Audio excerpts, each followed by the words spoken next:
Welcome to সুদীপার mini blog. Good evening সবাইকে। তোমরা সবাই কেমন আছো? আশা করছি ভালোই আছো। আমরাও ভালো আছি। এই দেখো আমার ছোট্ট সোনা এখন বায়না তুলেছে ও লিফটে যাবে।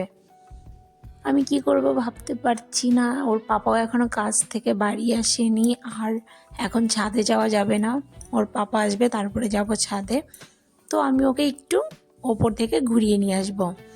এটা হচ্ছে 4তলা বিল্ডিং। তো আমি এখন দেখো সোনাকে লিফটে তুলে দিলাম। সোনা কিন্তু কোনো মতেই আমার কোলে আসবে না, ও হচ্ছে নিচে থাকবে।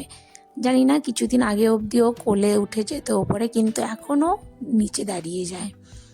আমাদের সময় কিন্তু আমাদের এতটা সাহসও ছিল না যে মায়ের কোল থেকে নিচে নেমে উপরে উঠব। কিন্তু এখনকার বাচ্চাদের দেখো কোলে উঠতেই চায় না। তো তাই আমি ভাবলাম এটা তোমাদের সঙ্গেও আমি শেয়ার করি যে ও বাড়িতে কি কি করে। তারপরে দেখো এখন লিফট থেকে একাই নামবে, আমাকে ধরতেও দেবে না। এখন ও যাবে সোজা ছাদে। কিন্তু আমি তো ছাদে যাব না, ছাদের চাবি নিয়ে আসিনি। ওর পাপা এখন আসবে, তার জন্য ছাদে যাব না। ছাদে যাব একটু পরে। তো আমার মিনি ব্লগটা এই পর্যন্তই। বাই।